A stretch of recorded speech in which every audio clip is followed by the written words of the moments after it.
Hey everyone, welcome back to Dev Parkour. I'm Brian Parks, and in this episode, I want to talk about some of the laptops that I've used as my primary development laptop over the years.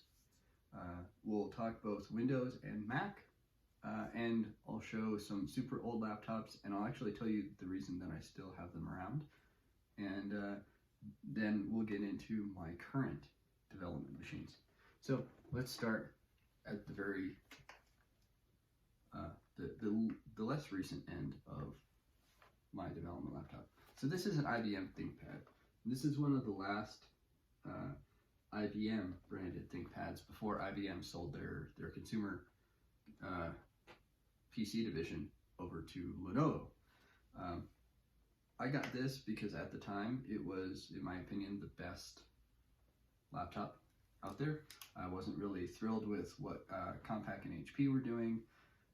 And Dell was kind of iffy from my perspective. So I got this one. I actually upgraded the RAM. That was one of the nice things about this laptop, is that you could actually upgrade the hard drives. I think that's this slot right here. You could upgrade the optical drive. It has an optical drive. I think that's just looks like it is a DVD writer.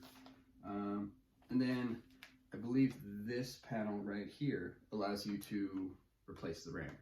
So I actually upgraded the RAM in this. I think by the time I was done, I had a whopping 4 gigabytes of RAM. The other nice thing is that you can remove the battery.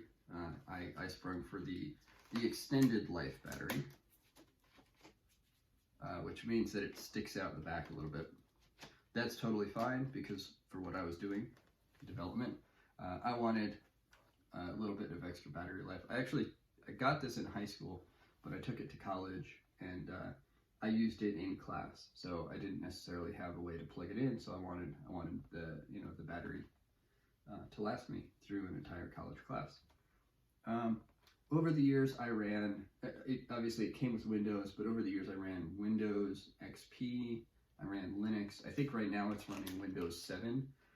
Unfortunately, that's the highest Windows it will run. That's because it's a 32 gigabyte single core processor. It's a piece of history now. The reason I still keep it around is because it is severely underpowered. And sometimes I do like to see how my applications perform on super underpowered equipment. That's why I have, it's not in frame, but I actually have a Raspberry Pi. A lot of times I'll run software that I build on one of these other machines on the Raspberry Pi, just to see how well it performs, to see if I can actually successfully run that software with significantly less RAM, significantly slower clock speeds. I forget exactly what the specs of the Raspberry Pi are, but fewer cores. I actually just recently got this NVIDIA Jetson. This is the Jetson Nano. It's another single board computer, kind of like the Raspberry Pi, except this has an NVIDIA GPU, so it can do more intense image processing. It can do, they advertise it as AI and neural network type stuff. I haven't really used it for that just yet, but it's a little bit more powerful single board computer. Now, getting back to my actual dev machines, I no longer own the computer that I got after this. I actually got one of the original 2008 unibody aluminum Macs. I really liked what Mac was doing at the time. It was fantastic, and it turned out to be a fantastic choice for a development machine. After that, I upgraded to this machine. It's I think an early 2012 aluminum MacBook Pro. This, whatever they called it at this time, 16-inch, 17-inch, 15-inch, whatever. The biggest screen size that they had. And this lasted me for several years. 8 gigs of RAM, whatever the going clock speed on the CPU was. I think it's probably a dual core hyper-threaded, so it can run four tasks at the same time. Really good machine. Maybe it's a quad core. I don't remember. It's been a while. since I actually use this seriously. This typically it's sitting behind my desk. I use it it's kind of a Mac build server. So I actually have Xamarin running on it. I have Xcode running on it, and I'm gonna start running GitLab Runner on it so that I can build. I have access to the Xcode build tools from my CI environment. So this is not my current dev machine, but my previous dev machine. At around the same time, I actually had I got a refurbished. This is about the same age, but I got it refurbished a little more recently than that. This one's running Ubuntu. The reason it's running Ubuntu is because I needed a machine running Ubuntu, and this was the extra machine I had. It's not because it's Mac hardware or anything like that, though the Mac hardware is fantastic. I definitely highly recommend, if you're not concerned about price and you're looking for a really good dev machine and you don't mind the Mac OS, or maybe you even prefer the Mac OS, the MacBook Pro, fantastic dev machine. Definitely, probably number one in my book, if it weren't for the price. But yeah, this one's running Linux, and I do still pull it out occasionally if I need an actual laptop running true Linux, if I need to do low-level development, or if I just need something that looks and acts like a true Linux environment. Because my current dev machine, as if you saw yesterday's video where I talked more general specs, I talked about this machine. It's fantastic. It's light. It actually feels like a feather compared to all those machines that I was just holding. It runs Windows. It's Windows 10 right now. I probably will upgrade it to 11 as soon as it's not in whatever it is right now, Insider Preview or something like that. It's running Windows. I do run Windows Subsystem for Linux. Docker just recently added support for Windows Subsystem for Linux as the engine to actually run stuff. So I did install Docker. I'm not really using it right now. But this is a very versatile development machine. It is running Windows, so I can't do any Mac stuff. And that's why I have my old Mac is still running as a build server. So I can, build stuff in Xamarin on this machine and say, hey, I need this on an iPhone, send it over to that machine. And Xamarin has this all built in. Maybe I'll do a video about that sometime in the future. Xamarin has that all built in so that you can just write your code on Windows, and with the help of the Mac, you can still publish to an iPhone, which is my primary phone is an iPhone. So aside from a laptop, I'm pretty much all on the Apple ecosystem. But yeah, this is my current dev machine. I really like it. It is kind of starved for ports. It only has that USB port, and I guess it's got two USB ports, a USB-C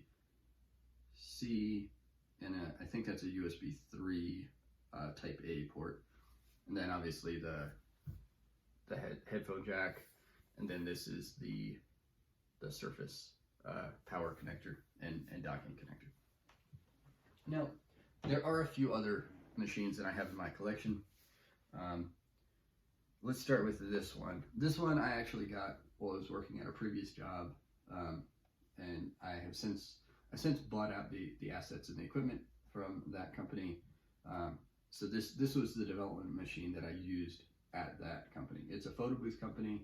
I'm sure if you look me up, you can find information about that company and the company that I started subsequent to that.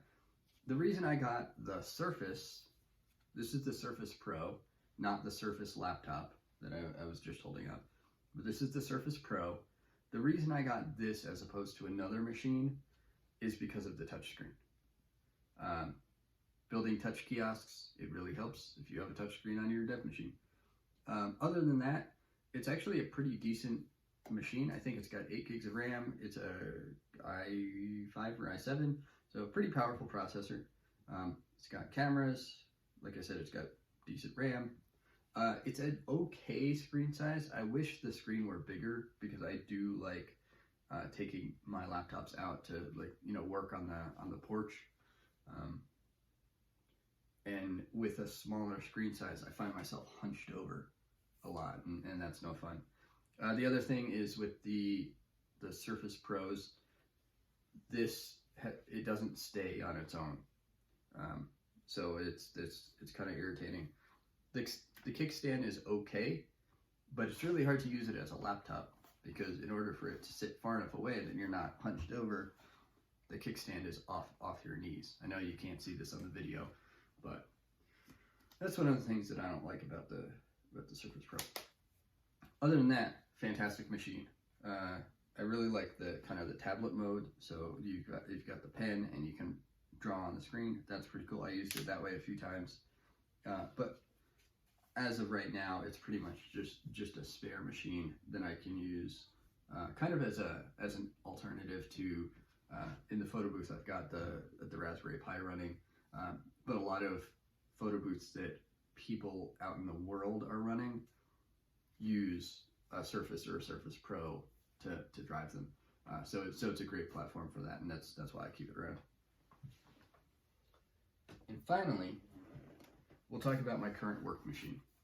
This thing is a beast, and that's one of the nice things about having a company and having a successful company, working for a successful company, is they have the budget to spend a significant chunk of change on a really good dev machine.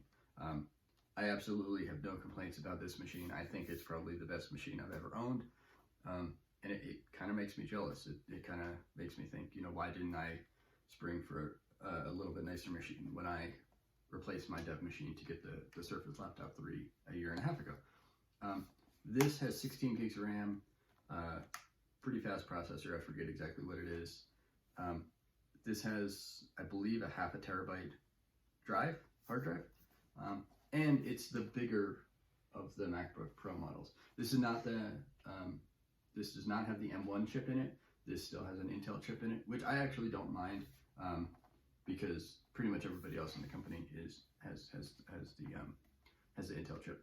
So it's really nice, really good machine, but at one point I priced it out on Apple's website, and I think it came out to about $3,000. So if you're willing to spend that amount of money on your development laptop, absolutely, there's no comparison to this. Again, that's assuming that you either prefer macOS or you don't mind running macOS. I don't really care what operating system I'm running. These days, they're all about the same level of quality. Even Linux on the desktop, well, it hasn't taken off the way a lot of Linux proponents have hoped.